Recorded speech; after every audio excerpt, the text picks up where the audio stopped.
Ryan Seacrest here. When you have a busy schedule, it's important to maximize your downtime. One of the best ways to do that is by going to ChumbaCasino.com. Chumba Casino has all your favorite social casino games like spin slots, bingo, and solitaire that you can play for free for a chance to redeem some serious prizes.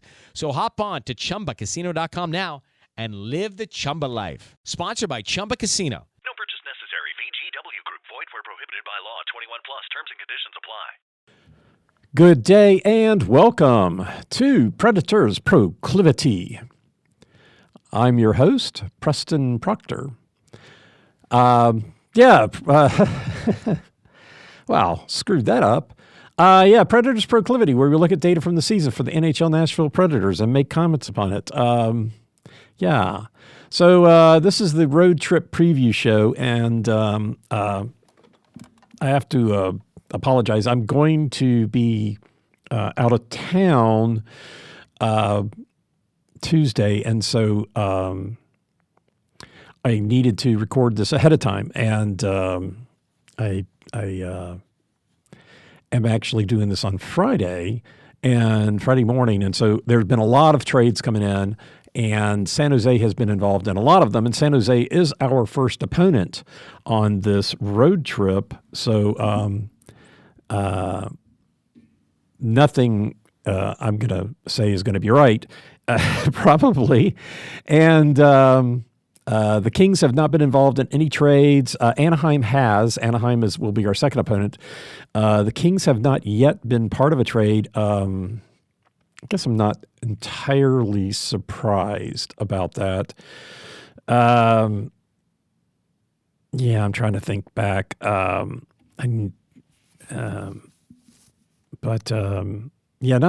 entirely surprised, but some teams at the top of the list are.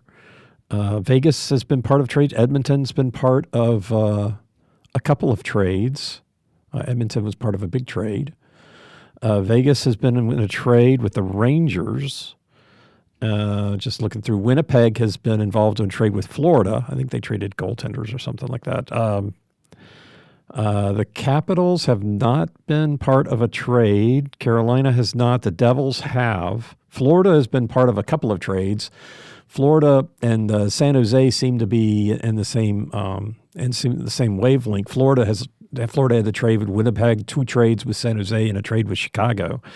So Florida's been making some trades. Toronto has not. So just looking. Tampa Bay has. Just looking through the top teams and seeing who has and who has not. Kind of interesting. San Jose has been involved. San Jose and Florida have been involved in the most trades, and 2 with each other. But anyway, so I think most of what we're going to be talking about is the Preds and what their road record is, and so that part is still valid. Players to watch and who's going to be in goal, because they did. San Jose did trade Vidic the other day. When did they change?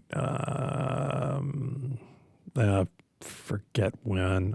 Some of this is a little hard to follow. I was trying to figure out how to make my spreadsheet or my script, I guess, make sense from that standpoint, but did not. Vidic. March 5th. Florida acquired Vidic from the Sharks. They had sent their backup to Chicago. And now Chicago, the thing is, Chicago has got like 3 goaltenders. We play Chicago tomorrow night. Already covered that, but surprised as Chicago has been part. Chicago's only had that one trade with Florida. Kind of surprising. No, that's not true. They had. I guess this wasn't since March 1st. I guess they had the trade for that defenseman that wanted to get out of town, when was that? But that was a little while ago. But anyhow, No, there, March 1st. Yeah. Florida, Chicago, Seth Jones. Yeah. Florida and Seth Jones, Florida and San Jose. Yeah. So, so back March 1st, Chicago traded Seth Jones for Spencer Knight, right? And so now Chicago has a plethora of goaltenders. So, it'd be interesting if something doesn't happen today with Chicago with some goaltenders. They're going to have to make some roster moves, I think. The Nashville Predators claimed 2 people off waivers leading up to the game yesterday. Who was that? They picked up Jakub Vrana off waivers from Washington.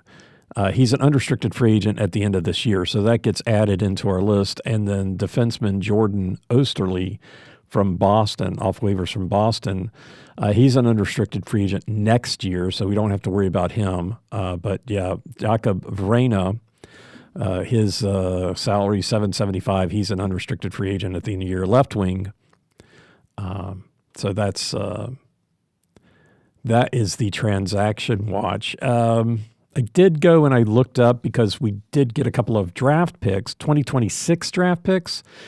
If you remember, I have to scroll up and down. We had the trade with Minnesota for Gustav Nyquist, who was an unrestricted free agent at the end of the year. And we got a second round in 2026. And then in the trade for Luke Shen and Tommy Novak, I guess we gave up. We gave up a fourth round 2026. So we got a second round 2026 for Nyquist, and then included. We received. Yeah. Oh, sorry. We would. Gosh, I got to remember how to read this. Then we got a fourth round 2026 along with Michael Bunting for Shen and Novak. That wouldn't have made any sense to send Shen and Novak in a fourth round. Lots of stuff going on and trying to keep it straight. So anyway, we got a second round and a fourth round 2026. So that takes the 2026 draft pick total up to 8. The Preds have 10 draft picks for 2025 and now 8 for next year. 1 in the first, 2 in the second, 1 in the third, 2 in the fourth, 1 in the fifth, and 1 in the seventh. So I guess normally you would have 1 in each round. And so I guess those have been dealt. They're building up the draft pick totals for 2026. Looking pretty flush for this year, 2025. And yeah. So anyway, lots of trades going on. And it's gonna be busy again. The trade deadline is at 3:00 Eastern time today. I'll just take another quick look here. Yeah, because San Jose, the latest trade, San Jose, our next opponent, traded Jake Wallman, who was their time on ice leader, to Edmonton for a conditional first round and forward Carl Berglund. And then Anaheim has acquired Oliver Kylington from the Islanders.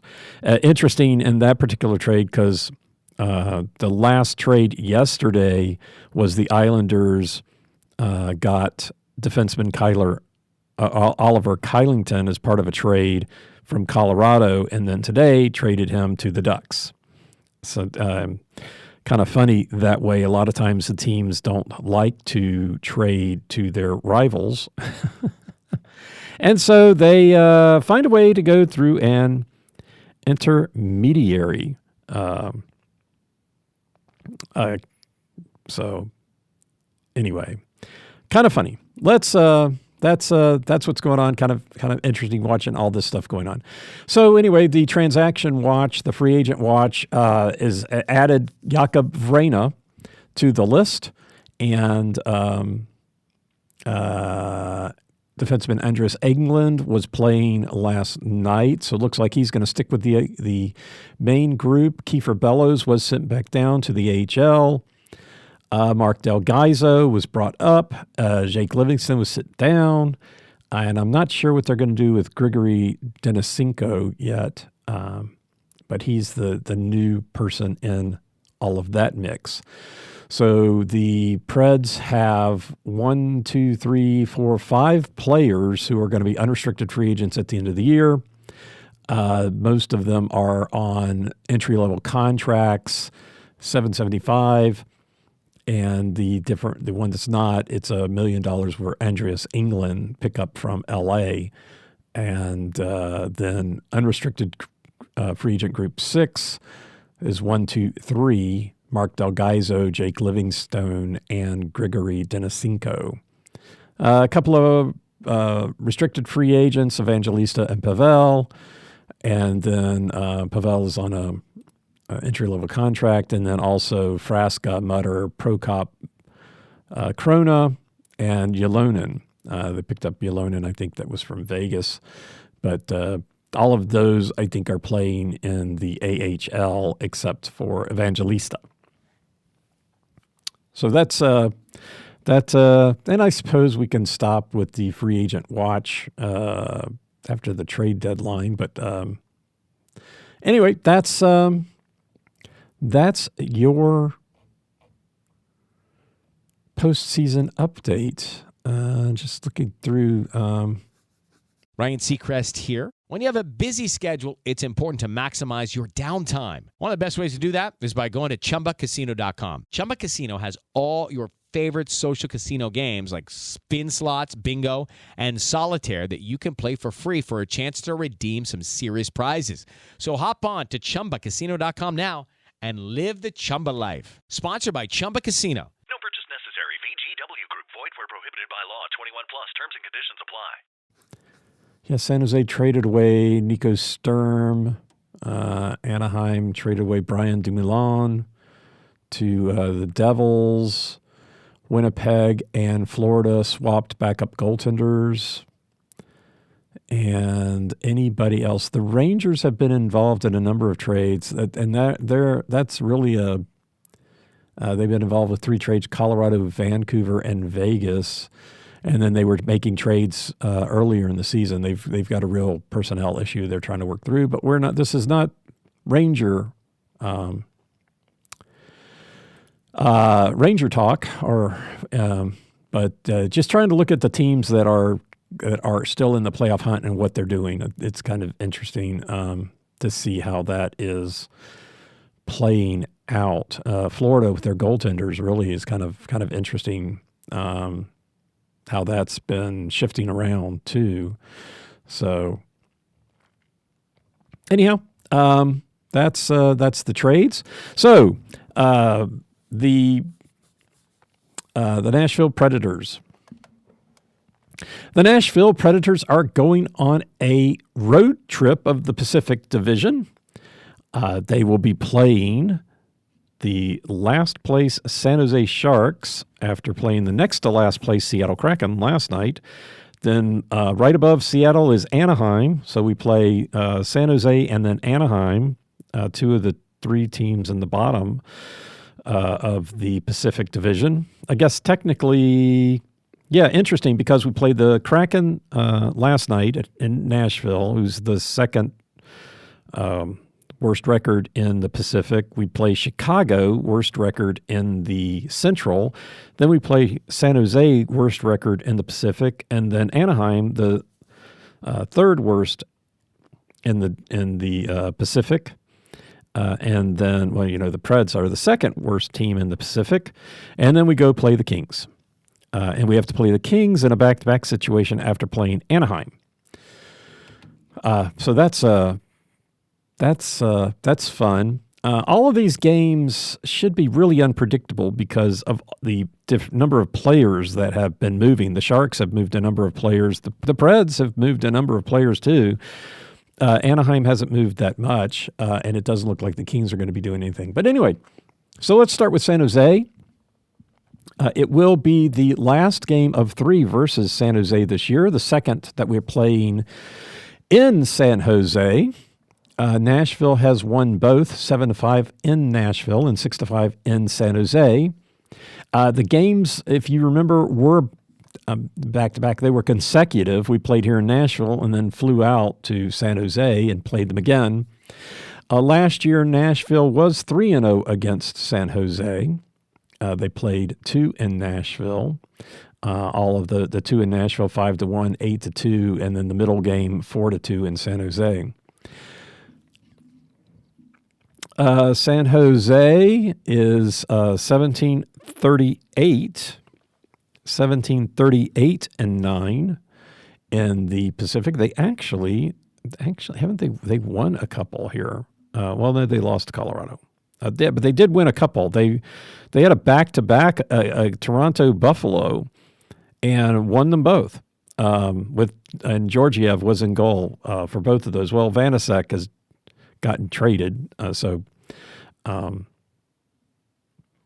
guess they weren't using him. Askarov will be, I guess Askarov will be brought up and be playing in the backup. I'll talk about goalies later, but all of this movement is kind of makes this a touch confusing. Anaheim is 9-18-2 at home. They are 8th in the Pacific with 43 points. They are a whopping 13 points behind Seattle, who has played one less game, and Seattle lost last night. And still true. Well, no, it's increased a little bit. San Jose has the worst record in. I'm trying not to say the worst team, but they have the worst record in the league. They are 3 points behind Chicago, and they have played 2 more games than Chicago. And they are close to being eliminated. And if we take a quick look at the current wild card standing, the Calgary Flames, who are in the second wild card position, are at 68 points. So that puts them 25 points ahead of San Jose, and San Jose has 18 games left. So,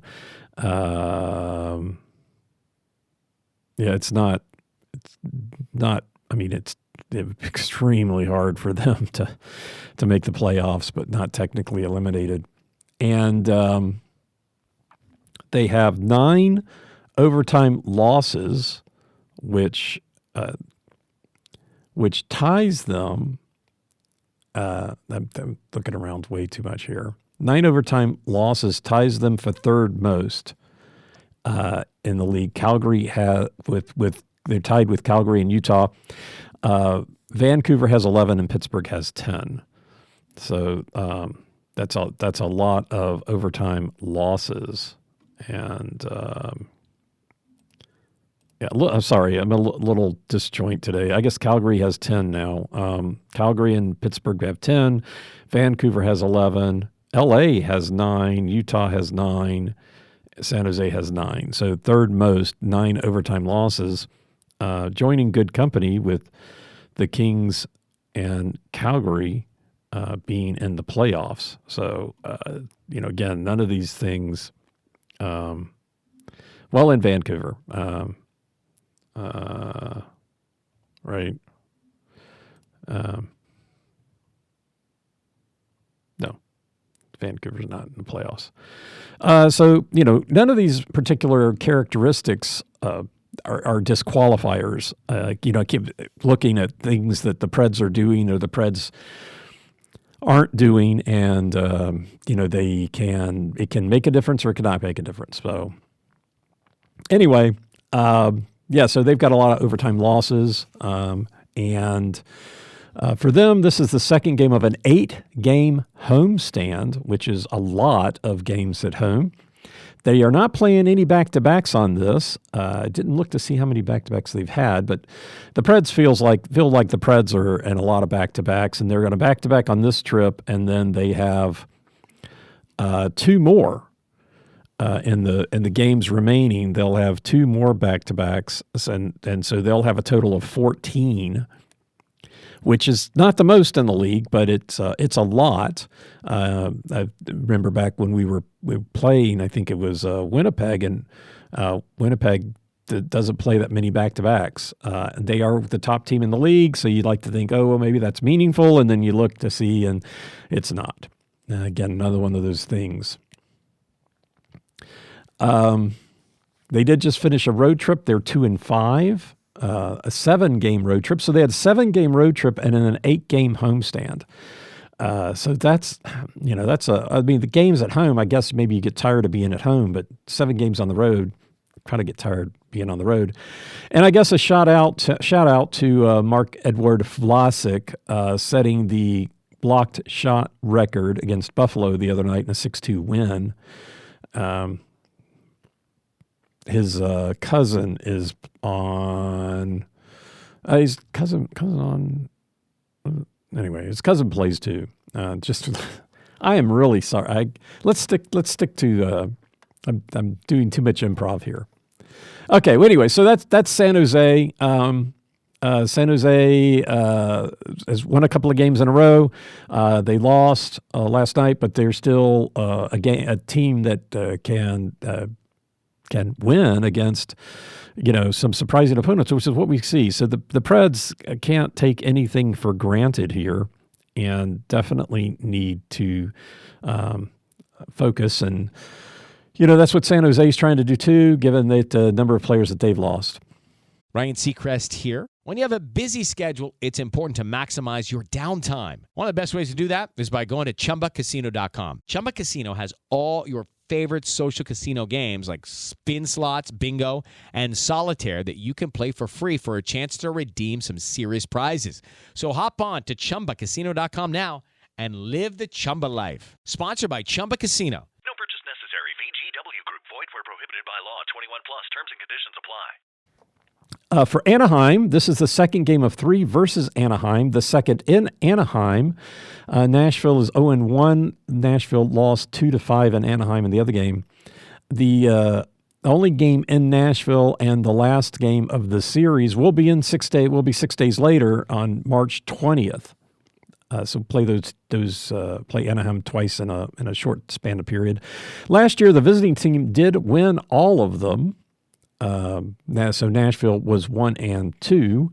That streak has continued at least in the first game this year. Anaheim is 27-26-7, 14-13-2 at home, 6th in the Pacific with 61 points.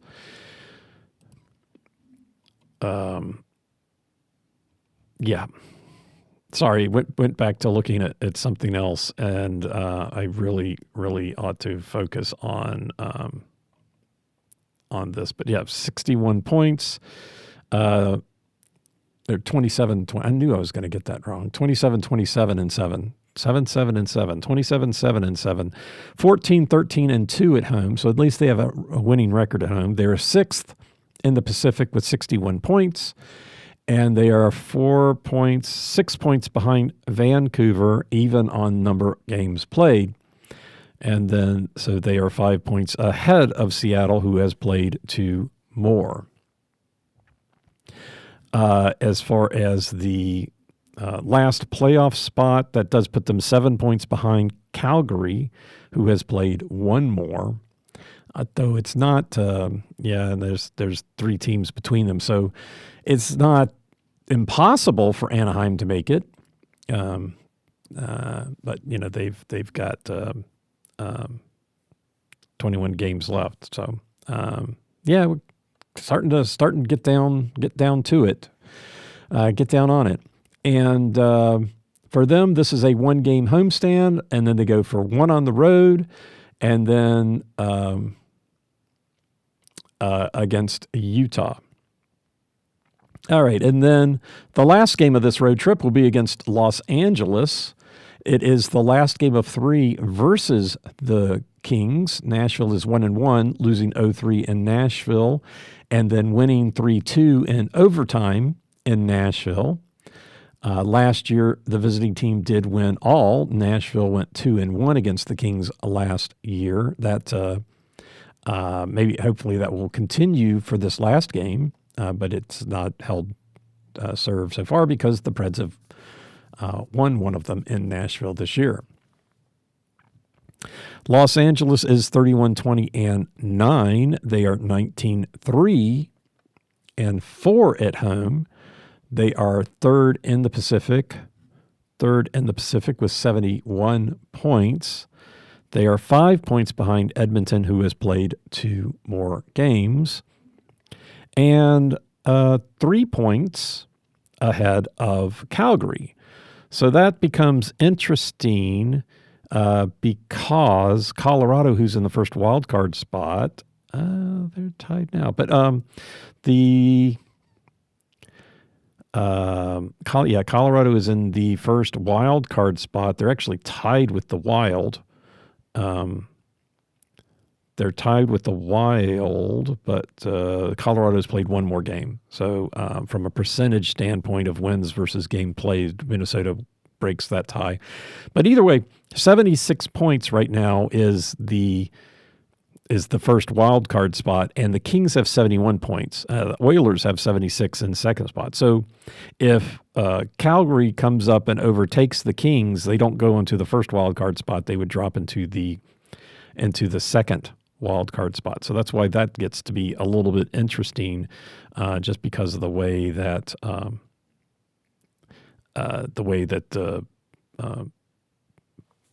the points are falling. I think it was that way last year too. So let's see. They have now played 26 games at home, which is the lowest in the NHL. They did have that game with Calgary that got delayed that was home because of the wildfires, but that still would put them, they'd still have the lowest total. They did have the best point percentage at 82% at home in the NHL. Winnipeg has what you might consider to be a better record, but as far as points gained to points available, because the Kings have played less games at home, they do get the advantage on Winnipeg from that standpoint. So technically, right now, you'd say that they're the best home team in the league. For the Kings, this game will be the end of a 3-game homestand. And for them, this homestand looked really funky because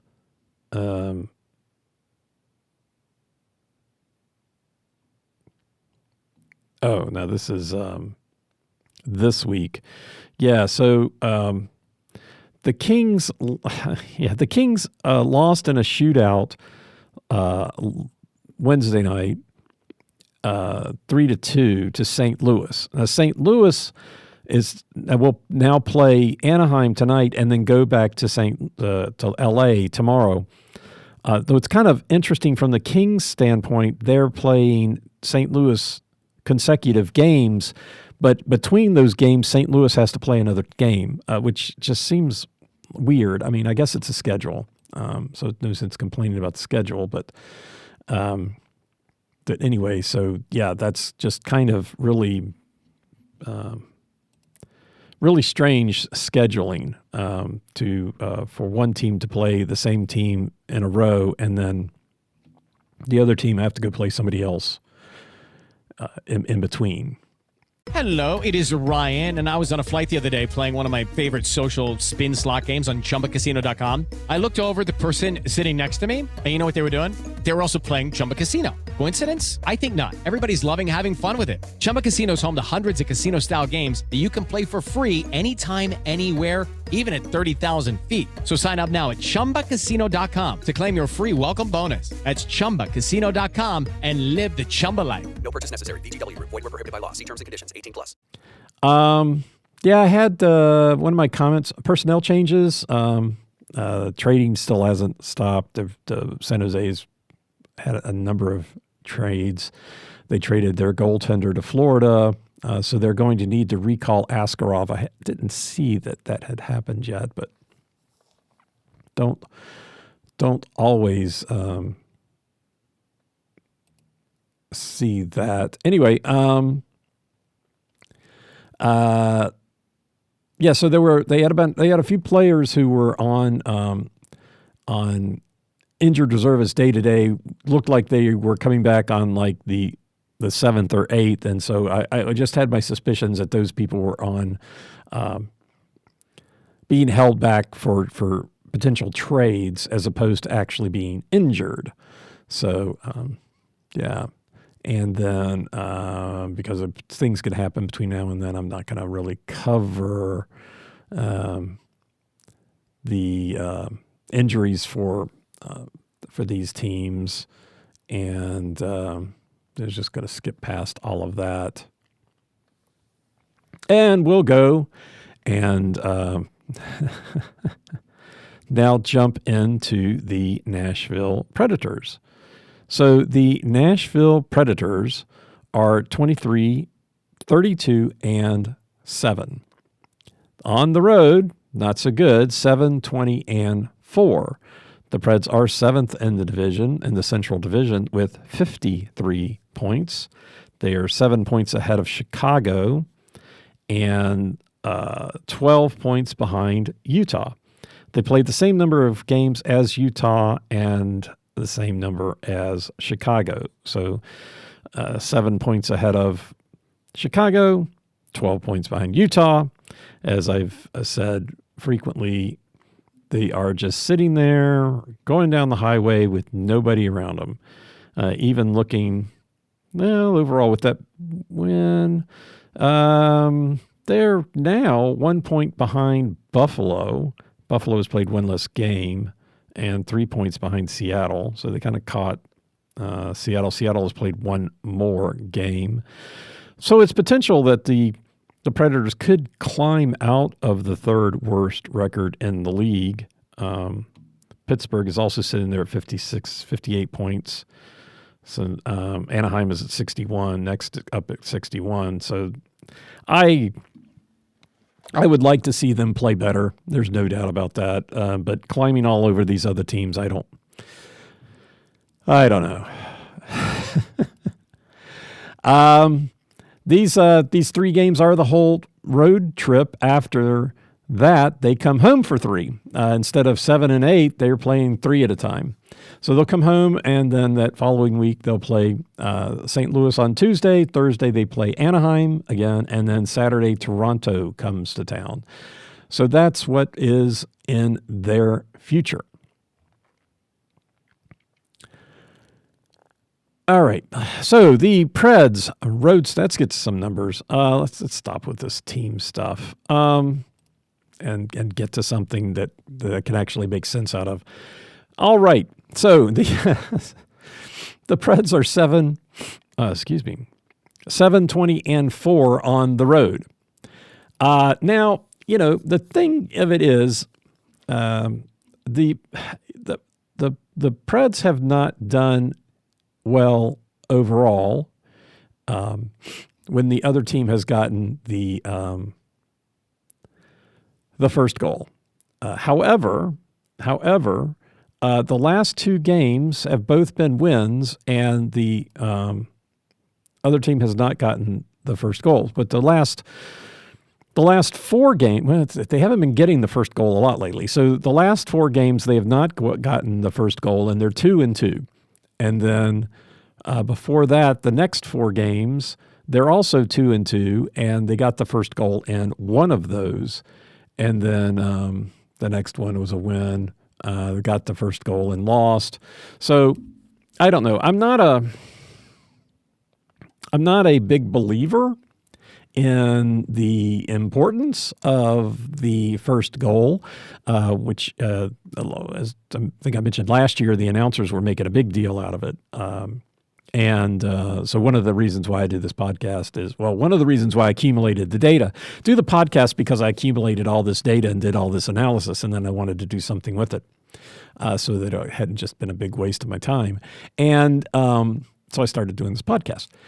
But what I did find is that it was indicative of things. Last year, overall, when the Preds got the first goal, they were 35-10-3, and when they didn't, it was 12-20-2. So, you know, kind of a 2-1 disadvantage and a 3-1 advantage. and then at home and away, even more so, almost a 4-1 advantage on the road if they got it, and a 2-1 advantage for the other team. So for last year, 2-1 for the other team was just about how it went. This year, the Preds have been disastrous on the road. I mean, 7-20-4. So when they don't get the first goal on the road, they're 2-17-2. That's just, they've only won 7 games, so what do you expect, right? When they do get it, they're 5-3-2. And I think I mentioned this the other day, even though it wasn't a road game. If it happens in the second period, it's the marker. Now, granted, it's only happened 8 times this year, so it's not really a statistic. It's a trend. But the 3 times they've gotten it in the second period, they won the game. The 5 times they didn't, they lost. And the only time it's happened in the third period was a loss, and all that was on the road. So even when they get it in the first period, they're 2-3-2. And when they don't get it in the first period, 2-11-2. So I guess I guess if we look back at last year and we go, okay, well, I don't remember what their road record was last year, but obviously it wasn't that great. I mean, it wasn't that bad, right? Because they did make the playoffs. Okay, quick look here. And let's see if I can pull this out. So 24-14-3 on the road last year. They were pretty much the same, 23-16-2. Had pretty much the same record at home and away last year. So 24 wins, 14 losses on the road. So 19-5-1 when they got it, 5-9-2.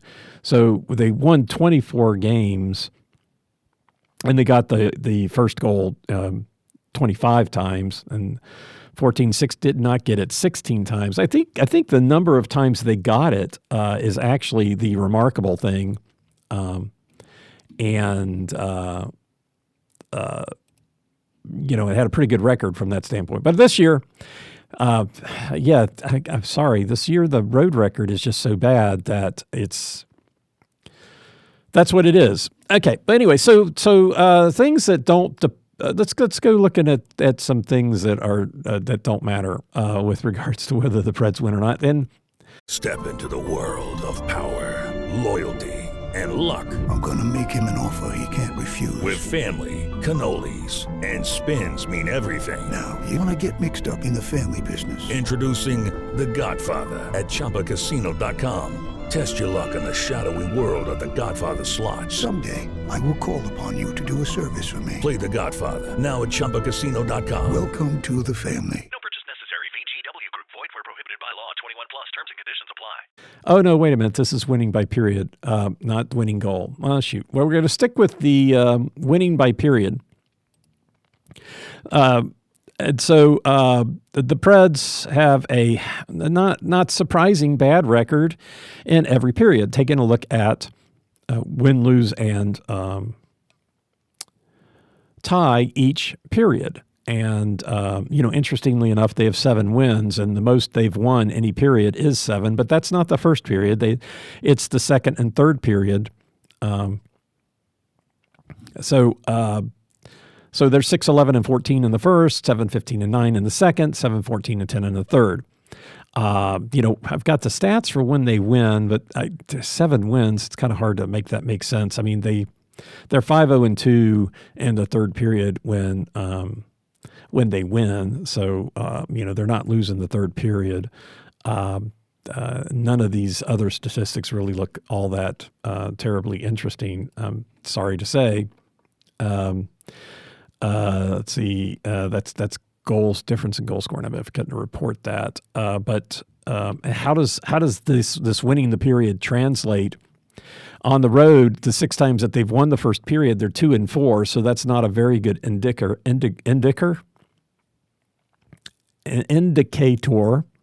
Not a very good indicator. The 14 times that they have tied, they're 4-10, and the 11 times that they lost, they're 1-10. So in every situation, they've won a game. Surprising, since they've only won 7, they can put a 1 at least in every column.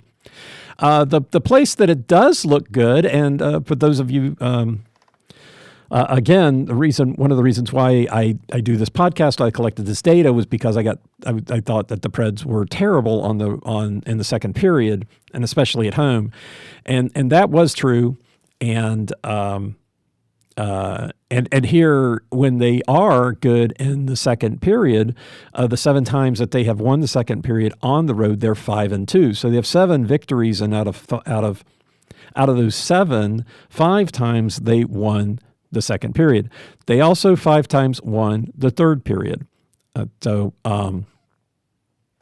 that's, how they play in the second period turns out to be pretty daggone important. And when I take a look at what they, how they perform in the first, second, and third periods. So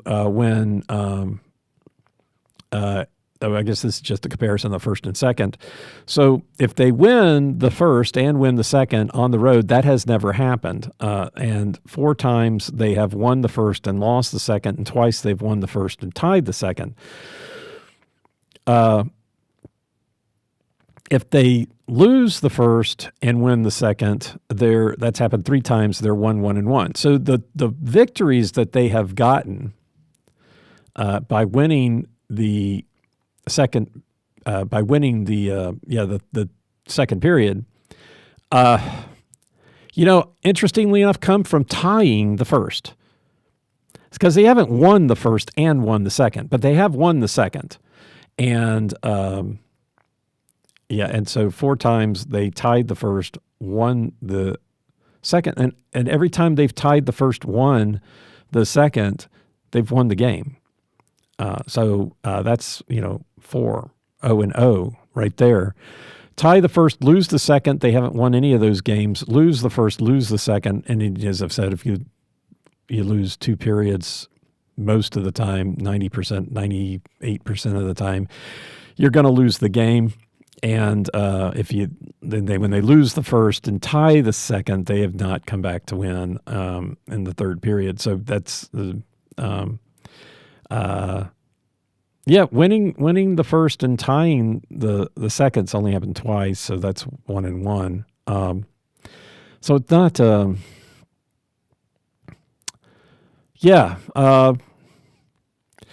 So oddly enough, the best scenario right now, and this, I guess this can change. And the road record's so bad that the best scenario is to tie the first.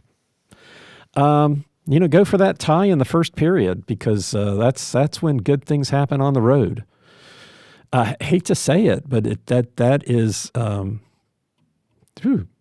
kind of what things are looking like. But that is how it goes. So that is how the results of these periods convert to winning and losses for the Preds this year. There you go.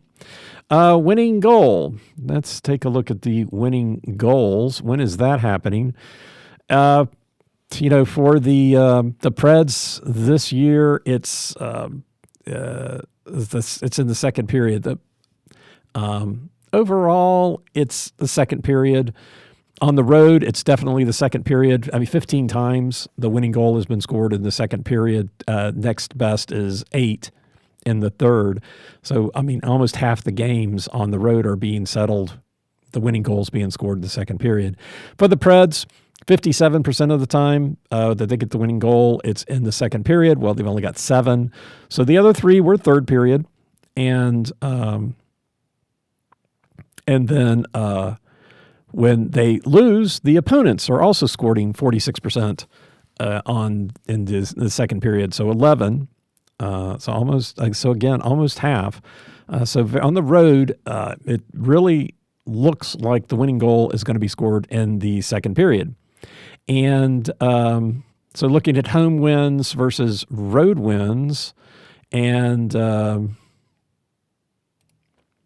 the season, again, that's it's weighted towards the second period. So 41% when the road team wins, the winning goal happens in the second period, and when the home team wins, 35% of the time it happens in the second period. So if one thing we can be sure about is that the winning goal in these 3 games probably will not be in the second period, but that's what the statistics say. And I think I can call these. There have been 62 games. But 7, 20, 21, so 31 games. So out of a data set of 31, data set of 31 for the overall anyway. So half the time, the Preds winning, obviously that's only 7, but Preds losing, that's over 20. So statistically significant. That's that 46% statistically significant. Especially since it's more than twice anything else. So, So looking like the second period. That's what it's looking like. All right, how about goal scoring? Well, overall, when the Preds go on the road, they get outscored every period, every way. I even I did this, and I forgot to talk about this as far as this homestand. And I've got this on this particular sheet, and so I kind of forget it's there. But the difference in goal scoring, and so I take a look at the difference in goal scoring in the second period and the third period, and both of those are based upon what the scenario coming into that period. Are the Preds winning? Are they tied? Are they losing? And on the road in the second period, no matter what the circumstance, the Preds are being outshot. So if the Preds are winning coming into the second period, they're being outscored 4-11. They're not outshot, but outscored 4-11. If they're tied, they're being outscored 12-15. If they're losing, they're outscored 10-16. So in every scenario, they are being outscored. Now, I guess it would be handy if I went back and did a count of the number of times each of those scenarios happened. I'll have to do that. Okay, so the good news is that the difference is that in the third period, if the Preds are winning, if the Preds enter the third period winning, they outscore their opponents 10-6. Now, the problem being 5 of those goals are empty net, which means that without the empty net, they are being outscored in the third period when they are winning 5-6. Now, granted, that is close, but it's still not very good. If they enter the third period, now this is interesting. If they enter the third period tied, they're being outscored 2-4, and the opponents have an empty net goal, so it's 2-3. So there's not a lot of the scoring happening when they're tied coming into the third period. And then if they're losing coming into the third period, then it's 12-24, but 9 of those are empty net goals. So 12-15, so they're kind of holding their own. But like I said, they are just getting outscored in, I guess it's not surprising, right? Because they're 7, 20, and 4. All right, well, anyway, so in general, on the road, the Preds are scoring 2.3 goals to the opponent's 3.6. When the Preds win, it's 4.4 to 2.1, and when the Preds lose, 1.6 to 4. So really, the winning team on the road is scoring about 4 goals. Taking out the empty net goals, it comes down to 3.6. The winning team getting 3.6. When the Preds win, the opposition is getting 2.1. When the Preds lose, they get 1.6, and the 3.6 is what the other team is getting. So, with taking out the empty net goals, the Preds on the road are being outscored on average 2.1 to 3.3. So, that's pretty significant. And the biggest delta is the second period. They're being outscored 16 goals in the second period, 12 in the first, which isn't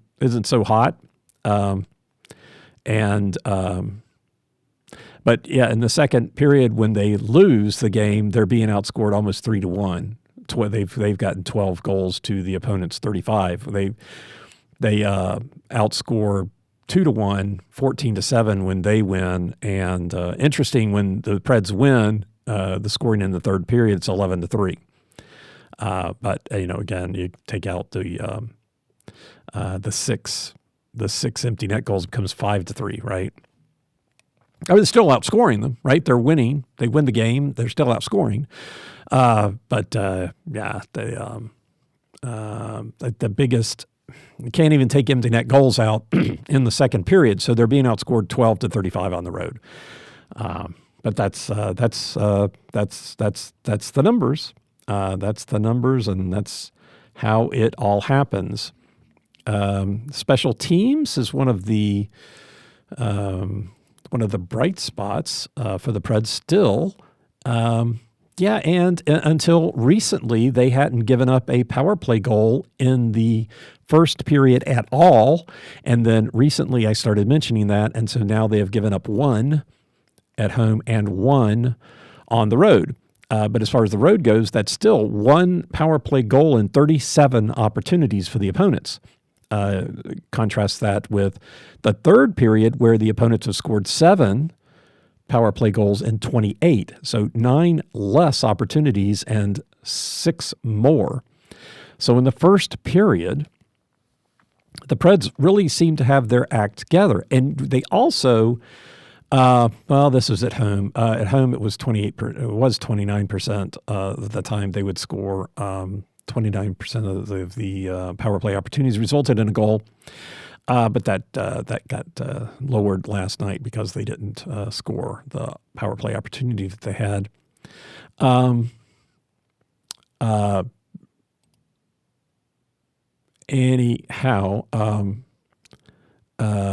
that's that was all what the opponents are doing. They've had 43 opportunities and the second period and scored 12 goals. So as far as the Preds scoring, that's the Preds penalty kill standing up there and doing pretty well. Their best period, oddly enough, on the road is the second period. How did that happen? But it's 26%. So maybe it's not that great, but they've got 9 power play goals on 34 opportunities. Contrast that to the third period, 3 goals on 33. So fairly equal number of opportunities between the second and third periods, and 3 times the goals. So they're getting outscored in the second period. They're getting beat in the second period. And somehow they play their best power plays on the road in the second period. What a team. What a team. Anyhow. How to have fun anytime, anywhere. Step 1, go to ChumbaCasino.com. ChumbaCasino.com. Got it. Step 2, collect your welcome bonus. Come to Papa welcome bonus. Step 3, play hundreds of casino-style games for free. That's a lot of games. All for free? Step 4, unleash your excitement. Woohoo! Chumba Casino has been delivering thrills for over a decade. So claim your free welcome bonus now and live the Chumba life. Visit ChumbaCasino.com. No purchase necessary. VGW Group. Void where prohibited by law. 21 plus. Terms and conditions apply. I don't. Again, that's not part of the road trip. The Chicago game, that should be interesting because Chicago, although they're one of the worst teams in the league, they're one of the best power play and penalty kills. So you just never know. And the Kings were like that years ago. And I know you Preds fans are tired of me bringing up the Kings. Hey, I'm a Kings fan. Not getting less and less by the day, but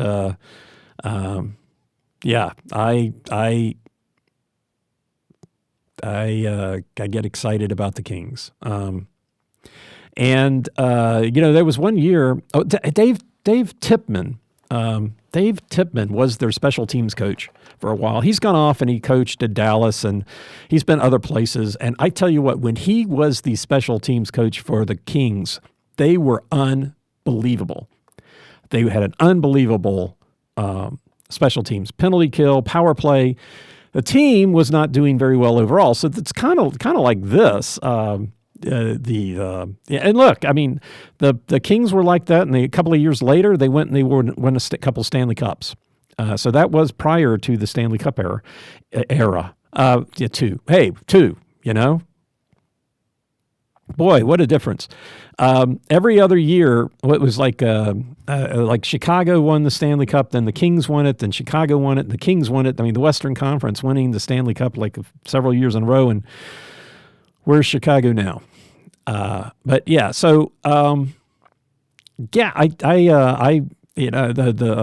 mantra back then was that defense makes the team, and especially in the Western Conference, mostly. Things have changed recently. The scoring in the Western Conference has gone up, but primarily the Western Conference is known more of a defensive-oriented conference, which is why it's kind of surprising that they don't win the defensive trophies. But I've explained all of that in my diatribe on the NHL awards that I did at the end of last season of this podcast, so in the middle of the summer last year. But anyway, so surprising that in the second period, the Preds are the most successful on the power play when they're not at home. Actually, at home. It's their worst period, frankly. No, it's not. Apparently not percentage-wise. But contrast it, at home, the Preds have had 37 opportunities in the second period to the 34 on the road. 6 goals at home, 9 on the road. So 3 more opportunities at home and 3 more goals on the road. So it's kind of a strange little world. Anyway, so that's that's the special teams. That's the special teams play, and of course, one of the things that I've said, and I do pretty much believe is that if you win the special teams battle, if you score more goals on special teams than your opponent, you win the game. And of course, that was not true last night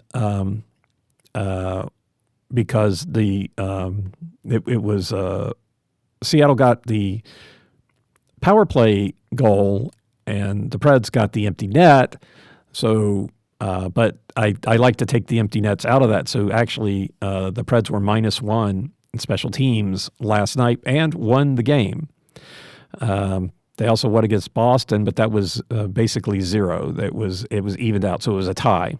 They lost against the battle against the Rangers and lost the game. They lost the battle with the Islanders, but actually that was a tie, taking out the empty net, and they lost that game. Winnipeg, they had a winning situation against Winnipeg. That was a win. They had losing situations in the losses to New Jersey and Florida. They tied Colorado for the win. They beat Buffalo in the win. They lost to Chicago and lost the special teams battle. They lost to Ottawa, tied that one, lost to Pittsburgh, lost that battle, lost to Buffalo, lost the battle, lost to Anaheim and Vancouver, lost the battle. So then back to the San Jose games,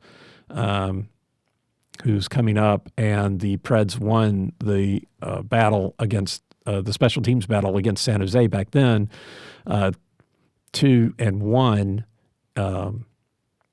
in those 2 games. So that's I think that that's maximize your chances. If somebody commits a penalty against you, make them pay for it. Not quite the same, but it just reminds me of a comment one of my basketball coaches told me.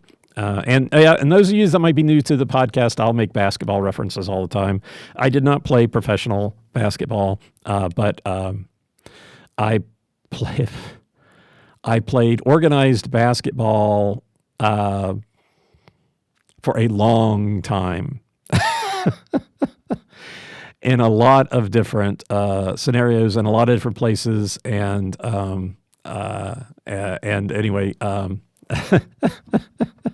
one of my coaches said, if you're going to foul somebody, make sure they know it.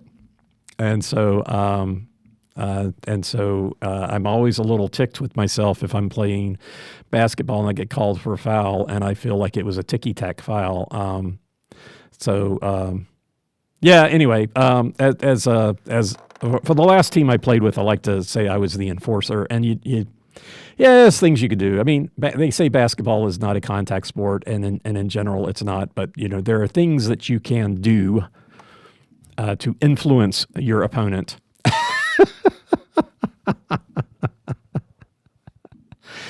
Anyhow, there you go. Let's take a look at the matchups.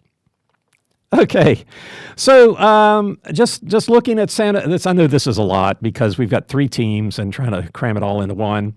But this is a really kind of contrast here because, and I think I alluded to this in the last podcast, because in the goals for, we've got San Jose, Anaheim, LA, and Nashville. And all 4 of those teams are in the bottom 5 in goals for. San Jose is 28th, Anaheim is 32nd, playoff-bound LA Kings, potentially number 2 seed in the Pacific, are 27th, and Nashville is 30th. So not a lot of goals for. And then looking across, San Jose 29th, 19th, 26th, Anaheim 24th, 32nd, 22nd, LA 28th, 31st, 10th. Okay, so talk about in the second period, the Kings score less than Nashville, and so does Anaheim. But the Anaheim and San Jose are not playoff contenders this year. But Anaheim might. Anaheim still has a chance. I mean, they're still in it. The Kings should make the playoffs, and they score less goals. They've scored 48 goals in the at the time I did this, 48 goals in the second to the Preds 50. And of course, the Preds scored a bunch of goals last night. That's not accounting for that. And the Kings played, and not accounting for that. But I decided I didn't need to update all this stuff since the numbers were going to be all wrong by the time the podcast airs. But as far as just where they're at in the league, that's still pretty representative. Now, the Kings do jump up to 10th in the league in the third period. So at this point, they've scored 45 in the first, 48 in the second, behind the Preds, because the Preds are ahead on both of those, 50 and 50. So taking the first and the second periods, Nashville has scored 7 more goals than the Kings at this point, 7 more. And then you come to the third period, and the Kings have scored 71. I mean, I think that was, if I remember right, that was the thing about Seattle. Was Seattle gives up a lot of goals in the first and second period, and then they don't in the third. So you've got to get your goals early, and that kind of worked out last night. We got an empty net goal, but that was it. Then they scored 2. So some of these trends, you kind of look at this and go, well, is this going to work out? Is this not going to work out? And it's like, well, sometimes. I mean, these numbers got here for a reason, right? San Jose, Anaheim, and Nashville all kind of hang around the same. They don't necessarily nothing impressive. I guess if there's something impressive out of San Jose, they jump up to 19th in the league in the second period, scoring 59 goals. They do score 57 in the third, as I've said before. Even though, but that drops them down to 26th because the goal scoring in the NHL goes up over period. In general, when I took this snapshot, from the first to the second period, that goes up 13.5%, and then 6.5% from the second to the third. So if you score more goals in the third than you do the second, then you still could fall down in the rankings because you don't go up as much. Now, when it comes to, and I guess as far as explaining why the teams are where they're at, so in general, it kind of looks like all 4 of these teams are kind of in the same bucket, right? Somehow or another, they're all in the bottom of the league, goals for. Well, so where things change is that goals against, the Kings are 31st in the league. So they've given up the least. Now, again, Most of the goals scored against them is in the third period. And oddly enough, for the Preds break this trend by most of the goals scored for them are in the second period against them. Now, Anaheim manages to play well in the second period. They are 30th in the league in being scored against in the second period. Now, they're 15th in the league, so they're middle of the pack. So 11th and 10th in the first and third, but in the second period, they got it figured out. It is Ryan here, and I have a question for you. What do you do when you win? Like, are you a fist pumper, a woohooer, a hand clapper, a high fiver? I kind of like the high five, but if you want to hone in on those winning moves, check out Chumba Casino. At ChumbaCasino.com, choose from hundreds of social casino style games for your chance to redeem serious cash prizes. There are new game releases weekly, plus free daily bonuses. So don't wait. Start having the most fun ever at ChumbaCasino.com. No purchase necessary. VGW Group. Void where prohibited by law. See terms and conditions. 18+. I have got to go look and see. Maybe, I've looked at other teams and tried to look at their games and teams that play well in the second period, and I've just not been able to figure out a difference. Maybe I ought to look at Anaheim, because I've never looked at a team that's not really that good. I was always looking at teams that were in the top of the league and the ones that seem to be able to score a lot in the second period and taking a look, see what their, if their tendencies looked any particular way, and I wasn't able to find any sort of pattern. But maybe I'm looking at the wrong team. Anaheim. I should see what Anaheim is doing, but who knows? Anyway, so Anaheim, you're not going to score a lot against Anaheim. 48 goals, so the lowest of the bunch. San Jose is second in the league of being scored against. First in the first, second in the third, and somehow they managed to drop to seventh in the second. But again, it's higher, 71, 72, 82. They just give up a lot of goals, and now they've traded their backup goaltender. So they swapped goaltenders with Colorado. So that doesn't seem to have changed the fate of either team. Colorado might be in a little bit better spot, but San Jose is not. But hey, I run into Saros fans every now and then, and I don't tell anybody this face to face, but I feel good telling you guys. I'm not a Saros fan. I will tell people that I run into that I'm not a Saros fan. If somebody comes up to me and they just start talking about how great Saros is, that's fine. I'm not going to burst their bubble. He's a solid goaltender, and then one of the things that has gotten better here, and another thing that's gotten better over this season, which just blows my mind, they weren't doing it before. But when we got here to Nashville a few years ago, started watching the Preds, oh my gosh, how many times there would be somebody by themselves in front of the goaltender, and then the other team would pass the puck. And what's the goaltender going to do? They're screwed. They're just totally screwed. And so you got to give UC Saros some slack there, because I don't blame him for that. That's the defense running around like a bunch of 5-year-olds. They've gotten better. They still were doing that the other night, though. I didn't notice that.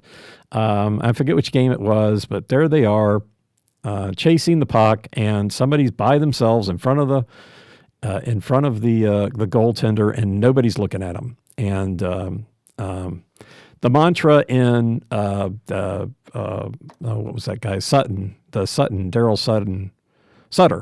Sutter's regime, I think it started with him, was to play. Well, one thing under him was he didn't care what line you were on. You played the system. And so he made people play on different lines in different situations. He's like, you play the system. You learn how to play the system. And then if we have somebody go out, they just come in, they play the system, right? And that's one of the problems here in Nashville is we got these really good players and nobody knows how to play together because they're playing their game, and everybody's got to figure out what game they're playing, and nobody's playing the same game, right? Which comes to the defense because they're running around chasing the puck. Nobody's playing their position. And so they got better about that, but the idea under Sutter was you play the man, take the man, let the puck, the puck will figure itself out. I mean, if you make sure the man, control the stick, control where he's going, you're gonna be okay with the puck. Eventually you'll be okay with the puck. They won 2 Stanley Cups, right? And so then the other thing they've been getting a lot better about here in Nashville, and they weren't at the beginning of the season, is blocking pucks and blocking lanes. I mean, how many times they'd be on a 2-on-1, they just sit there and they look at the guy and let the guy get a free pass. Now they're laying down, making it harder to make the pass, helping out the goaltender, right? So not a big fan of Saros.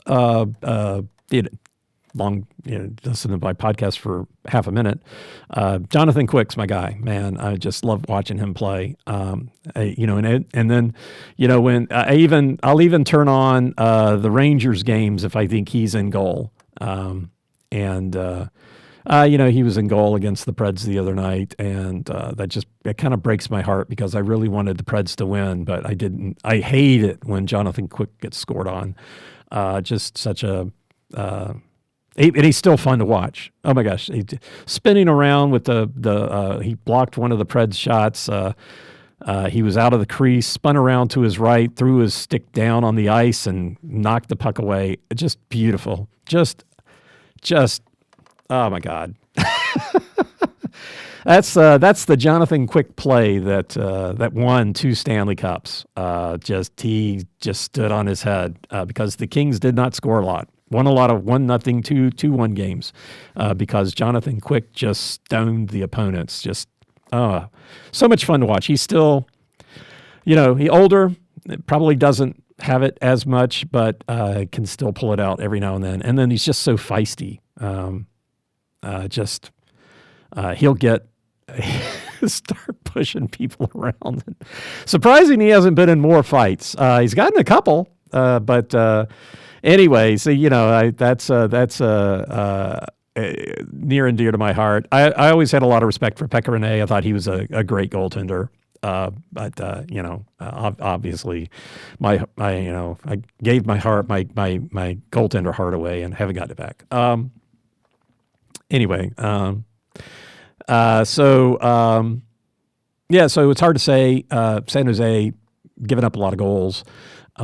Anaheim, not so much in the second period. And you're just not going to score a lot against the Kings. 30th, 27th, 23rd in the league. The Preds are middle of the league except the fifth period in giving up goals. So 54, 75, and 68. That second period, I don't know what they're doing in the second period, but I've seen it for 2 years. I think it's had the same coach now for 3 years. I think 3 years, right? They gotta fix that. Okay, penalty situations. Part of special teams, but penalty situations. The penalty kill, San Jose and Anaheim are two of the lowest in the league, 24th and 28th. San Jose's had 192 opportunities and given up 47 goals. Which is about the same as Anaheim. They've given up 46, but on 22 less opportunities. The Kings, in San Jose, the 192 opportunities is third most in the league. So they have been on the penalty kill more than almost everybody. And so that's not written. And then they're only killing 75% of them. So it's not good for them. The Preds have had 184 opportunities, so up there as well. But they're 11th in the league, only giving up 35 goals, which is very similar to the Kings, which has given up 31, but they have been on 18 less penalties. And so I've always felt like the Preds commit too many penalties. And Stamkos, the first part of the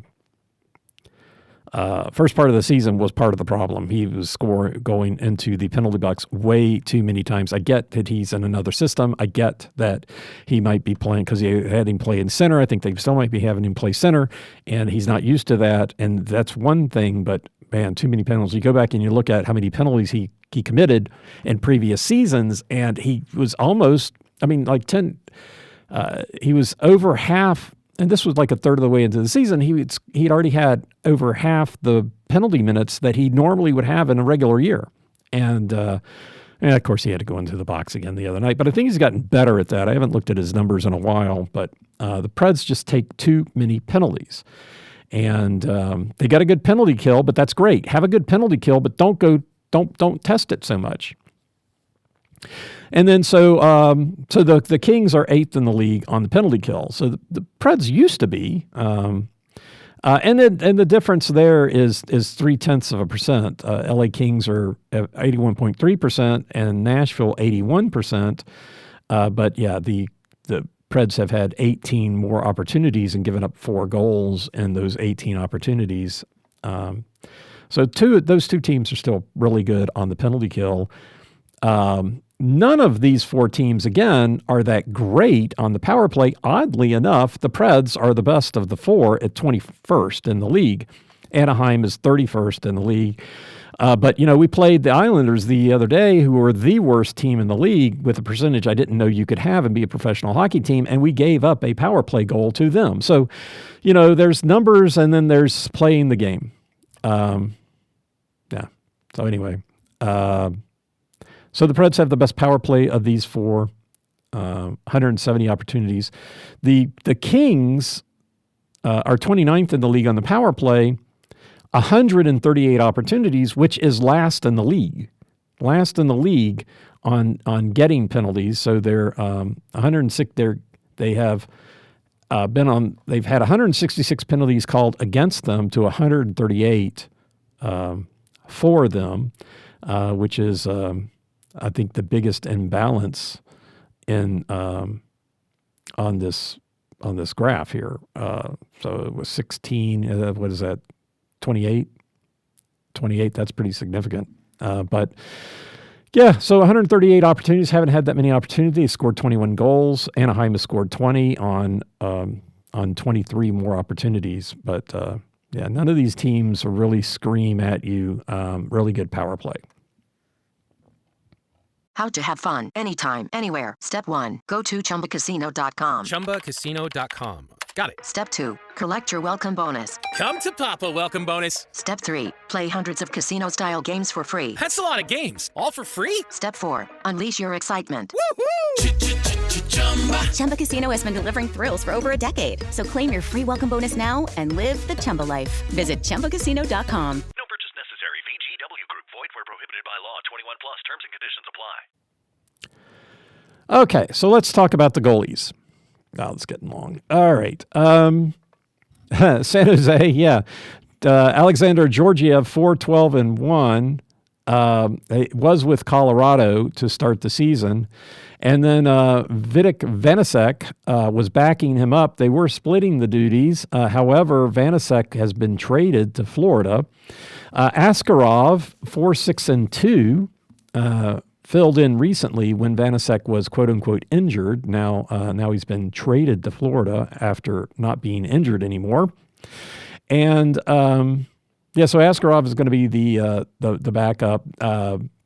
Askarov started out in Nashville, so he did play against Nashville. So this year in Nashville, Georgiev is 0-1. He lost 5-7, and then Askarov played in San Jose, also 0-1, lost 5-6. Last year, San Jose had 3 different goalies in the 3 games, and none of them are on the current roster. Georgiev was in goal for Colorado last year versus Nashville, and both of those were losses, 3-4 in Nashville and 1-5 in Nashville. And last year, Askarov primarily played for the Milwaukee Admirals. So there's nothing really to look out there. Yeah, this game's going to happen in a few days. Still kind of guessing, but I see Georgiev in goal versus Nashville. I'm not sure how much Askarov is going to play. And maybe they'll throw him in against Nashville again, but most likely it'll be Georgiev. For Anaheim, Lucas Dostal, 18-14-5, and John Gibson, 9-10-2, have been sharing duties. There's been a lot of talk that Gibson is on the trading block, so I think I've got a good flow here now, finally. Sorry for how bad I was, but I just had to look to see. There's been talk that Gibson's on the trading block, but he hasn't been traded yet. It looked like they're about 1.3 to 1. Dostal did start the 4 after the break, which included a back-to-back, so it doesn't look like they're playing Gibson that much. And earlier this season, Dostal was in goal for the game, a 5-2 win in Anaheim. Last year, Gibson was in goal in the first game, which was a win, 3-2 in Nashville, and Dostal the last two, which split 1-1. 5-3 win for Anaheim and Nashville, and a 2-4 loss in Anaheim. And looking out, I think Dostal will probably be in goal for Anaheim. In L.A., we've got Darcy Kemper, 18-8-6, and David Rittich, 12-12-2, sharing duties pretty much. They've been alternating mostly, although interestingly enough, Rittich did play both games in a back-to-back. This year against Nashville, Kemper was in goal both times, so he's 1-1, winning 3-0 in Nashville and losing the 2-3 overtime in Nashville. Last year, Rittich was in goal for all three, so he went 1-2. Kemper didn't play versus Washington didn't play versus Nashville at Washington. He was with Washington last year. So he didn't play against them. And then looking out, I'm expecting Kemper in goal versus Nashville. For Nashville, UC Saros, 14-25-6, is playing 2 or 3 for one of Justice Annanen's 7-5. This year, Annanen played both games against San Jose, going 2-0. And for Anaheim, Saros was in goal. That one game. And then the Kings, Saros and Annanen both got 1. Saros was in goal for the shutout loss in Nashville, and Annanen was in goal for the overtime win. Last year, Saros was in goal for all of the games against San Jose, and all wins. Against Anaheim last year, Saros was in goal for the first 2, which went 0-2, and then Lankinen in goal for the last game, which was a win. And against the Kings, Saros was in goal for all the games last year. It went 2-1. And for Colorado last year, Annanen didn't get to play against any of them. I have to go back sometime and figure out who he did play against. I do see every now and then he played against somebody, but he must not have gotten a lot of work last year.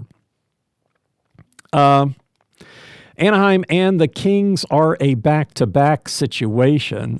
So, with Annanen's going to get a game here and there. So his game will fall in the back-to-back. I'm expecting Saros to play versus San Jose and then Anaheim, and then Annanen will play against the Kings.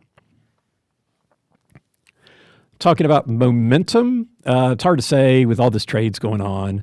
The San Jose since January 1st has had 3, 6, and 8 game losing streaks. They did win 2 in a row recently. They've been involved in at least in 4 trades recently. So it's hard to say what the mindset will be there. And definitely a team that's auditioning people for next year. Which is what the Preds are. And Anaheim is going to be the team that kind of might be a little tougher to gauge because they could be on the playoff bubble. It's kind of, it kind of depends on, how, I don't know if they're going to make any additional moves. What the mindset is there, but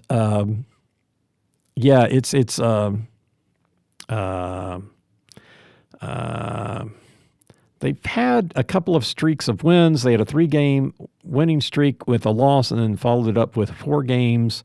They've lost a couple, won. They beat teams. They beat Edmonton. They lost to Vancouver. They lost to Chicago.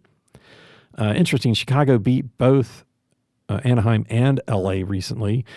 Lost to Detroit and Buffalo, beat LA, beat Boston, beat Dallas.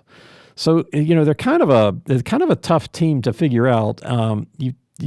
They might be confused in their leadership. So it's hard to say what they're going to be looking like when they come into this game. They're playing three at home, and then they've got one on the road in Utah, and then back for one at home, and then play St. Louis. So it's I don't know. It's tough, but that's kind of where they're at. They're kind of bouncing around. Hard to say what kind of momentum they're going to have. The Kings, as of this recording, have lost 5 in a row, which is very disappointing. And so they're 4-6 or 4-4-2, losing one in a shutout, one in overtime. Losing to overtime to Vancouver, the Vancouver diving team.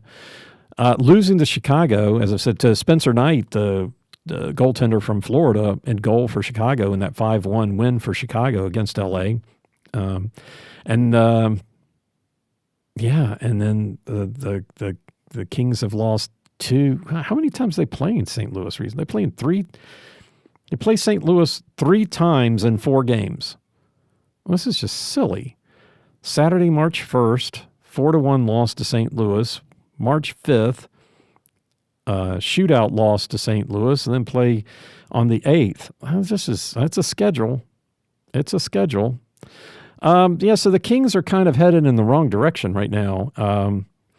And coming into Nashville, they'll be on a 3-game homestand, last game of a 3-game homestand, playing the Islanders, the Capitals, and then Nashville. So that can't see them having a lot of losses. They're going to have to get their act together.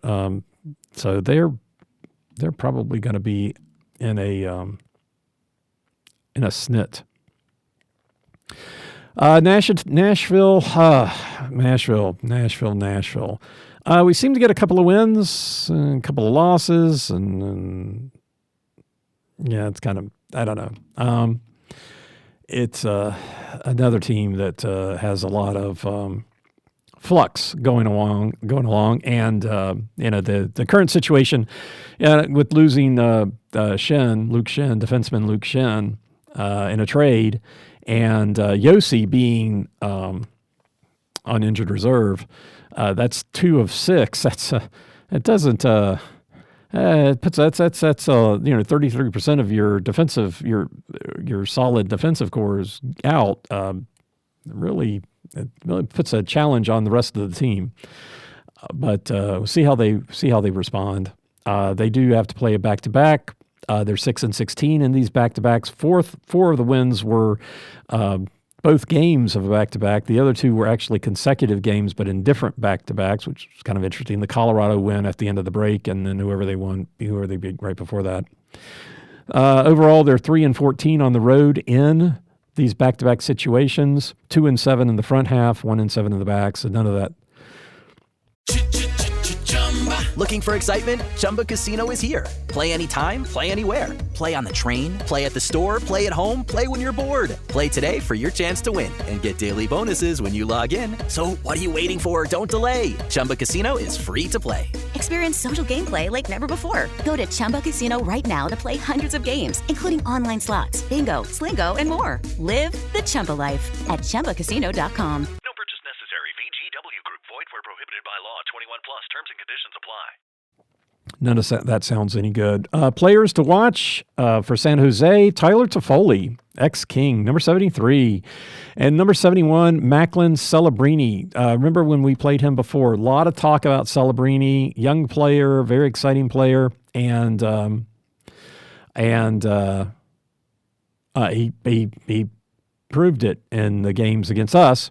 And then Jake Wallman was on my list, but he's been traded. And so the only other person left, number 72, William Eklund. So for San Jose, it's pretty easy, 71, 2, and 3, 71, 72, 73. So I don't know if they have other players with a 7 in the 70s, but that 70s line, back to Preston, Pearson, and Toffoli, and then Jeff Carter. for the Kings. But for Anaheim, let's make this. I think what the call out I'm going to do here. He's not first in goal scores. He's not first in assists. He's not first in a lot of things. But what he is 20% shooting percentage. He's got 14 goals on 70 shots, and that's number 91, Leo Carlson. So when I first wrote this down, he was 9 for 55. And so that was when we played him before. He was 9 for 55. So since we played Anaheim the last time, he's gone 5 for 15 in 11 games. So he's gotten 5 goals in 11 games on 15 shots. So that's a 33%. So I think you have to watch out for him, especially where we're at in this season. So number 91, Carlson. And then invert that. So 19, Terry, and 77, Frank Vatrano. So I think that's the 3 people to look for there, 19, 77, and 91.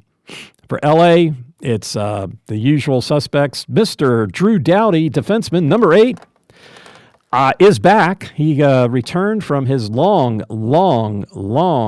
injury occurred by that Preston Pearson in the preseason. Finally back at the end of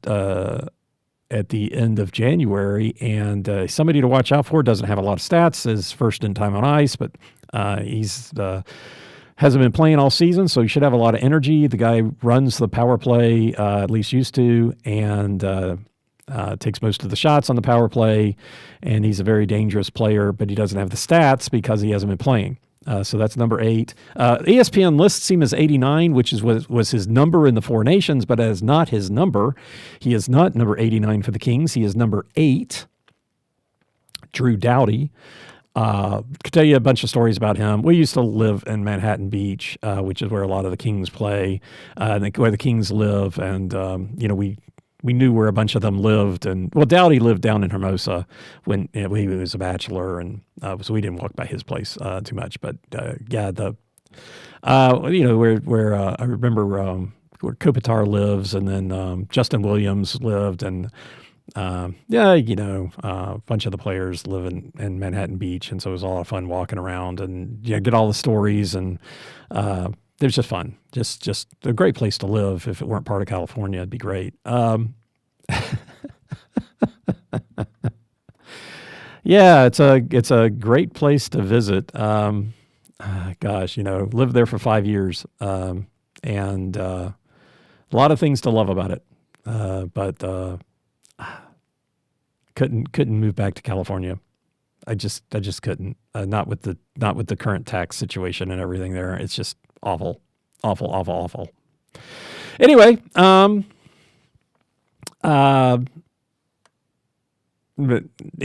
so players to watch for Los Angeles. I'm sorry, I say the usual suspects because I'm a Kings fan, so I keep up with this stuff. But number 9, Adrian Kempe. Got to watch him. Oh my gosh, he has finally come around and been the player we all thought he could be. And I went back and I looked, and I guess he was just, when he first started playing for the Kings, he was just a little young. But kind of had flashes and then nothing. And then the Kings brought up his brother, and his brother played him for a while. And then when his brother was on the team, you really saw, you kind of saw it again. You could see it consistently. And then his brother, then they sent his brother back down or whatnot, and he started playing exactly the same way. But now he is playing to the level that you could see he could play at. And it's nice to see that he has come around and started being the player that he could be, because he's a lot of fun to watch. So that number 9, right wing Adrian Kempe, he's first on the team in goals, first in points, 5th in time on ice. So he's the one that's out there. Kopitar is not too far behind, but and second in shots. The guy that's going to run the offense, number 11, Andrzej Kopitar. And I've told this story before. Bob Miller, the ex-coach of the Kings, when we would when we moved up to, I think this was the right time period. We moved up to Seattle, and we'd fly down to LA and go to games, and we'd sit right behind the Kings bench, about three rows back, and we couldn't get the aisle because that's where the coach's wife sat. So we'd always be sitting next to the coach's wife, and it was fun. Kopitar is such a lively person. Lots of fun memories of being at Kings games. But yeah, Kopitar, a player, you got to watch him. He's going to run the offense. Unbelievable player. And okay, I know I'm getting long here. And if you haven't been to a hockey game, if you need to go. Hockey is so much better in person. And even if you go to a minor league game, it's a different. But if you go to a major league game and you can sit next to the ice, and you watch how fast these guys really are. It's hard to get that perspective on TV, and it's hard to get the perspective when you're sitting in the stands. But if you're down at ice level, I remember this. We were at I forget what game we went to. And we were in the corner at ice level, and the Kings were doing the thing where they cycle, where they kind of skate around in circles and they pass the puck to each other, kind of playing keep away. And I remember being down there and watching Anze Kopitar, and how fast he was skating, and just keeping the puck. And then you're watching the puck, and that puck doesn't slide on the ice real nice and easy. It's tumbling, and he's skating that fast. The puck is, doing its thing, and he's just skating around in circles really fast with the puck. It's amazing. Just amazing. If you haven't got to get to buy the seats. Sometimes you can get down to the ice, and you can, if you're just wandering by, and you can just keep walking and get down there and watch how fast these guys are. It's just amazing. And not just Kopitar. I mean, it's just all these guys that play at the major league level. It's if you actually see what they are really doing on the ice, it's unbelievable. I mean, these guys are athletes. Of course, they're athletes. Of course, they're really good hockey players. But it's just can add a little bit more perspective on what they're actually doing. Well, anyway, so number 9, Kempe, number 11, Kopitar. You're gonna see Drew Doughty in the play, and then I guess I forgot to call out number 22, Kevin Fiala, ex-Predator. I haven't been around here long enough to recognize him as an ex-Pred. He is first worst on the team in plus-minus at -11, but he's first on the team in shooting, and he's second in goals. So I guess things happen when Kevin Fiala is on the ice. So that's number 22. The other center, Philip Deneau, you're going to see him. But 9 and 11 and 22, those are the guys to watch out for. And for the Kings, Stamkos, Yossi is injured, so you won't see him. But Stamkos, Marchessault, and Forsberg. I have to call out that we got a couple of players above 0 now. Now that Weisblack is back, he was above 0 plus-minus, and now that he's back up, he can too. So anyway, apologize for going so long. So many crazy little side notes, but I think hockey is a fascinating game, and never played hockey myself.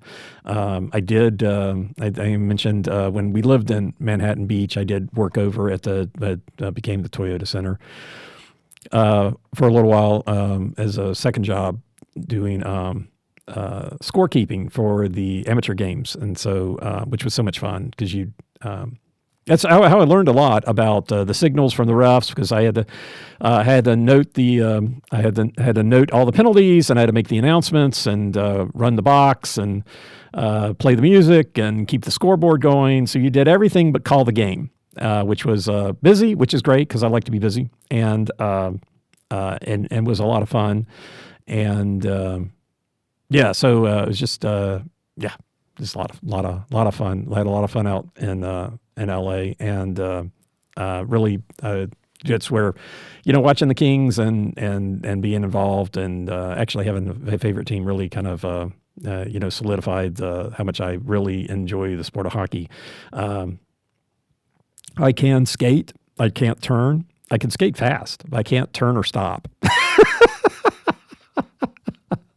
I took I used to rollerblade when I lived in LA, and the same thing. I can't stop and I can't turn.